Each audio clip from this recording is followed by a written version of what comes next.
Welcome to the deep dive. So many of us feel like we're just reacting all day, drowning in distractions right from the moment the alarm goes off. Absolutely. It's a common feeling. But what if the secret to, well, taking back control, maybe even thriving, lies in that hour when most people are still fast asleep? That's the hook, isn't it? Yeah. So today we're digging into Robin Sharma's book, The 5 a.m. Club. It's pretty influential stuff. It really is. A lot of people swear by it. The core idea is, well, it's powerful. How getting up at 5 a.m. can genuinely change your productivity, your creativity, discipline, your whole success trajectory. Sharma really argues these early hours are like the most peaceful, yes, but also the most potent part of the day. And for you listening, what we want to do here is pull out the real gems from Sharma's work, show you how this approach could potentially help you become what he calls a world-class performer. Not just at work, right? Exactly, in your whole life. It's about designing your day, not just letting it happen to you. Okay, so how do we start? What's the actual how-to? Sharma lays out this 20-20-20 formula. Yeah, the structure for that first hour, 5 a.m. to 6 a.m. Right. 3 blocks, first 20 minutes, move. Intense exercise. Why? Why jump straight into intense movement?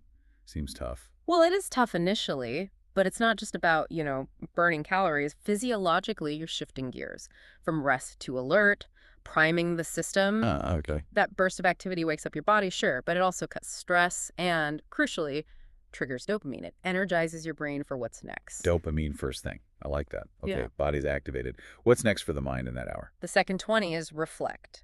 So mindfulness, meditation, maybe prayer or journaling. Quieter stuff. Much quieter. It's about creating space in your head, Yeah. Reducing the mental clutter before the emails and demands start flying. Grounding yourself. Before the world barges in.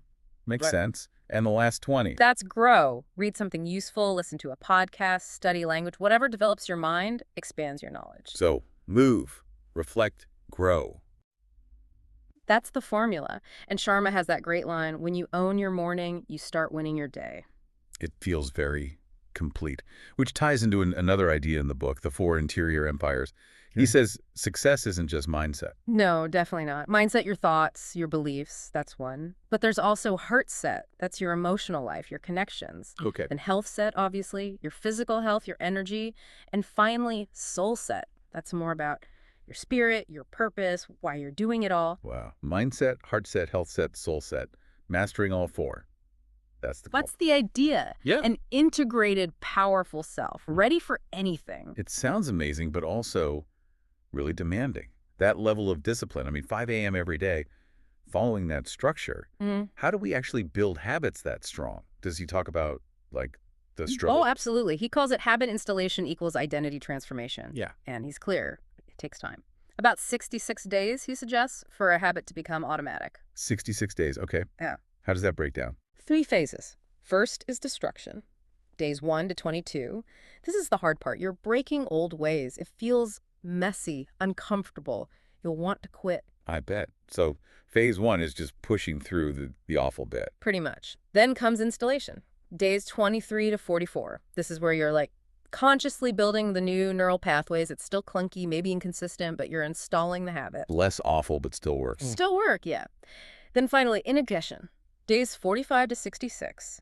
This is where it clicks. The habit feels easier, more natural. It starts becoming part of who you are. Ah, the identity shift. Exactly. And there's that quote reflecting this. All change is hard at first, messy in the middle, and beautiful at the end. I like that. Right. Reading about this, something else stood out. Solitude breeds greatness. It's not just about ticking boxes in that first hour, is it? Not at all. That quiet time, 5 a.m., it offers this incredible peace, clarity. Your brain isn't just reacting to notifications. It can actually think. Deep thinking. Deep thinking, creative problem solving, planning, stuff that gets lost in the daily noise. It's that focused, undistracted time. Sharma says it's when legends are built. Powerful idea. And it all seems to ladder up to his main message. Become a hero of your life.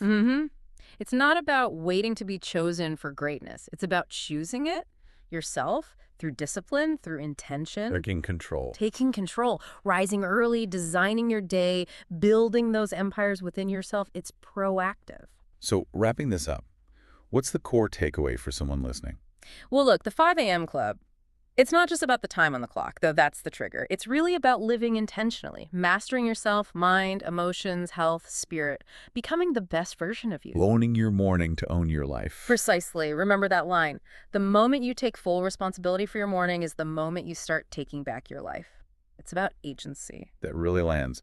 Okay, so for you, our listener, maybe a final thought, which is one small thing, one intentional step you could try tomorrow morning. It doesn't have to be the full hour. No, maybe just 5 minutes. 5 minutes of quiet. A quick stretch. Reflecting on one thing you're grateful for. Just consider, how could one tiny choice like that